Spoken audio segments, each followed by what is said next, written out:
Good morning, guys. Another day off, another project. Today we're going to do inner tie rods on the 04 Toyota Matrix XRS. I'm getting some clunking at some low speeds. Figured I should have done this when I did those control arms, but you live and you learn. So now we're going to chase some problems. I'll show you guys how to diagnose, replace, and get your alignment good enough to get back to the alignment shop to get it done right. Let's get into it.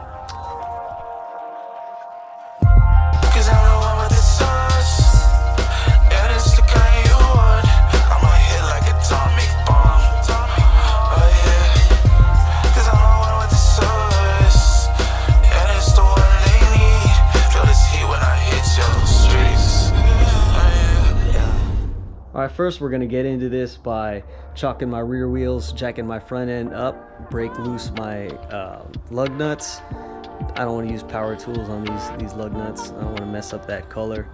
After that, we're going to disconnect our outer tie rods, disconnect the zip ties holding on these boots, get these boots out of the way, and I'll show you how to use this tool.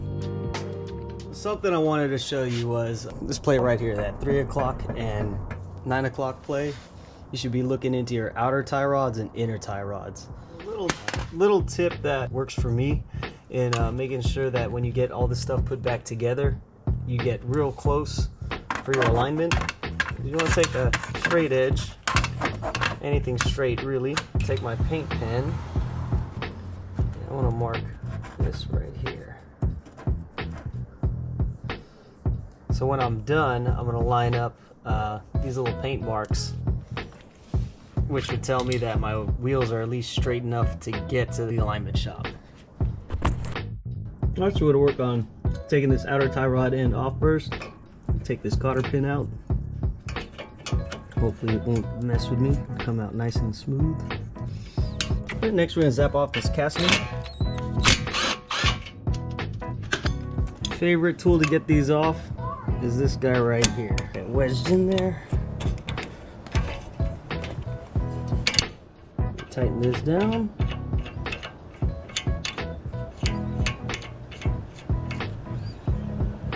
Alright, once we're set here, take our 19-inch. We're just gonna start cranking away.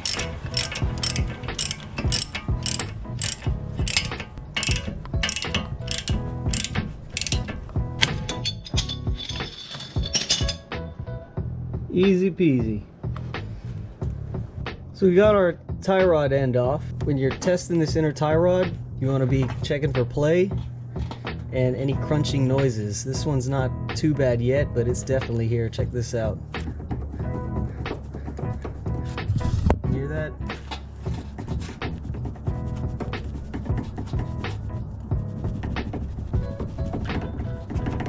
That's no good. That's why that's got to come out. Alright, next step, you're going to want to remove your outer tie rod end. We'll be replacing this anyway. And we're going to remove our jam nut. Alright. I don't think this inner tie rod is bad. It's not, but we're going to replace it anyway. Alright, next we're going to remove our boot.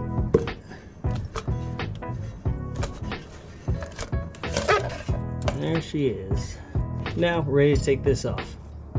So before removing your inner tie rod, you may have this little dog ear washer right here. You want to make sure to tap that back. It's like a safety, so the tie rod end doesn't spin on you if it comes undone. Tap back.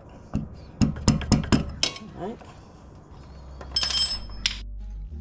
Alright, what really makes this job easy, or easier, is you're going to want to rent Master Inner Tie Rod set. You can either buy one, they're around $100, but I just go to O'Reilly, put the little deposit down. It's like $95, then you get it back when you're done.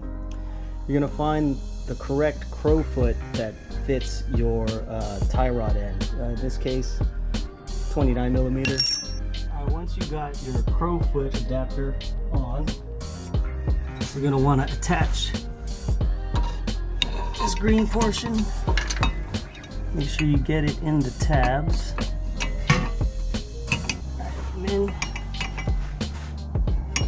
Then you want to hook up in my case I'm using a breaker bar.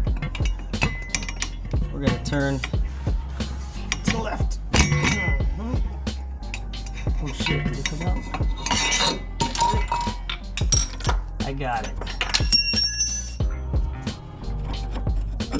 Alright, old one's out. Let's go and clean the area. These new inner tie rods don't use those dog ear washers to clamp it down. But either way, you want to run Threadlocker on these inner threads. And for this car, we're going to torque to 65 pound-feet. Now we're going to reinstall our jam nut. And our brand spanking new outer tie rod.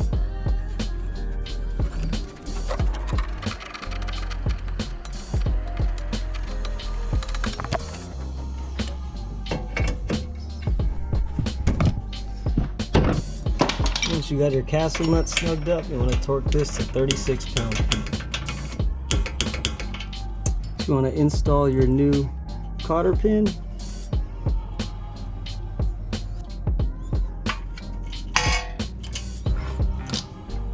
And snug up your jam nut. I'm not gonna really wrench this down because I'll be on my way to alignment shop right after. And there you go, new inner and outer tie rods. Not that bad. I'm gonna go put this stuff back together and go get it aligned. Once again, keep driving those slow cars fast, and when you see me on the road, pass on the left.